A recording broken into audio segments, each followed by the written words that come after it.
এই জুমার দিনে আসরের নামাজের পরে 21 বার যদি একটা দোয়া পড়তে পারেন, এই দোয়াটা চোখের পলকের আগে আল্লাহ তাআলা কবুল করে ফেলবে। জীবনের সব চাওয়াগুলো আল্লাহ তাআলা কবুল করে ফেলবে।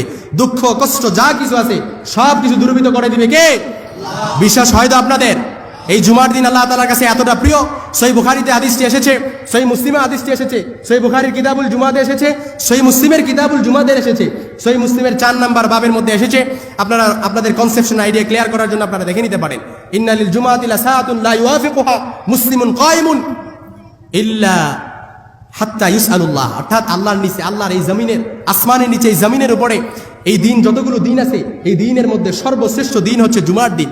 এই জুমার দিনে কি এমন একটা সময় আছে, ওই সময়ে যদি বান্দা আল্লাহর কাছে চাইতে পারে, তার দোয়াটা কবুল করে নিবে কে? আরো জোরে বলেন, কবুল করে নিবে কে? তাইলে জুমার দিনে আসরের পরে, জুমার দিনে কখন? আসরের পরে 21 বার যদি এই ছোট্ট দোয়াটা পড়তে পারেন, চোখের পলকের আগেই দোয়াটা কবুল করবে কে? জীবনের সব চাগুলো কবুল করবে কে? যা চাইছেন তাই দিয়ে দিবে কে? কষ্টে আছেন কষ্ট দূরীভূত করবে কে? দুঃখে আছেন দুঃখ দূরীভূত করবে কে? কথা বলেন। ব্যবসায় মন্দা, ব্যবসায় ভালো হচ্ছে না, ব্যবসায় বারাকা দিবে কে? পরিবারের অশান্তি দূর হচ্ছে না, অশান্তি দূরীভূত করে দিবে কে? অভাব অনটন দূর হচ্ছে না, অভাব অনটন দূর করে দিবে কে? আবার অনেকে আছেন জীবনে সফলতা করতে পারতেছেন না, ডেভেলপ করতে পারতেছেন না, ডেভেলপ করে দিবে কে? উন্নতি করতে পারতেছেন না, শাইন করতে পারতেছেন না, জীবনে ব্যবসায় সব কিছুতে আল্লাহ বারাকা দিয়ে দিবে, ঠিক কিনা বলেন? মোট কথা, যা চাইবেন তখন ওই মুহূর্তে আসরের পর এই দোয়াটা 21 বার পড়ে যা চাইবেন তাই উস্তুজিব, কবুল হয়ে যাবে। সুবহানাল্লাহ, আসতে পড়েন। যা চাইবেন তাই কবুল হয়ে যাবে জুমার দিন আসরের পরে, শুক্রবার দিনে। মনে আছে না গেছে?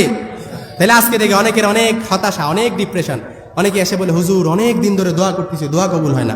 হুজুর একটা ফর্মুলা শিখায় দেন, কি করলে আল্লাহ তাআলা আমার দোয়াটা কবুল করবে। মা বোন অনেকে ফোন করে বলে, হুজুর স্বামী কথা শোনে না, কি করলে দোয়াটা কবুল করবে? হুজুর স্বামী কথা শুনবে, একটু দোয়াটা শিখায় দেন। হুজুর স্বামী পরকীয়ায় লিপ্ত, হুজুর স্ত্রী পরকীয়ায় লিপ্ত, কথা শুনে না, হুজুর কি করলে আমার স্বামী আমার কথা শুনবে, কি করলে আমার স্ত্রী আমার কথা শুনবে, একটু একটা দোয়া শিখায় দেন। তাহলে এই জুমার দিন আসরের পরে এই আমলটা করবেন। সপ্তাহে একটা দিন, সাইয়্যিদুল আইয়াম, leader of the all days in the week, সপ্তাহে 7টা দিনের শ্রেষ্ঠ দিন, সাইয়্যিদ নেতা হচ্ছে জুমার দিন। এই জুমার দিনে আমলটা যদি করতে পারেন, আশ্চর্য ফলাফল পেয়ে যাবেন। সুবহানাল্লাহ বাড়িতে যায় বললেন, আরো জোরে পড়েন সুবহানাল্লাহ। এই দোয়াটা আমরা সবাই পড়ি, জীবনের শুরু থেকেই পড়ে আসতেছি। অনেকে বলবেন, হুজুর এই দোয়াটা সবাই তো পারি। দোয়াটার নাম কি? ইস্তেগফার। দোয়াটার নাম কি? এই ইস্তেগফার পারেন না কারা কারা, একটু হাত তুলে দেখান তো। ভুল করে ফেলছে, আসলে ইস্তেগফার পারে, ভুল করে ফেলছে। ইস্তেগফার পারেন না আমরা? সবাই বলেন, পারি না আমরা ইস্তেগফার? মান লাযিমাল ইস্তেগফার জাআলাল্লাহু লাহু মিন কুল্লি দীকিন মাখরাজা।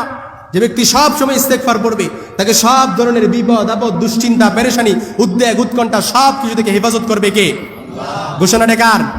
রাসূল আরবি সাল্লাল্লাহু আলাইহি সাল্লামের। এই ঘোষণাটা কি এখনের না 1500 বছর আগে? সবাই বলেন, এখনের না 1500 বছর আগে? ঘোষণা কি আমার না রাসূল আরবি সাল্লাল্লাহু আলাইহি সাল্লামের?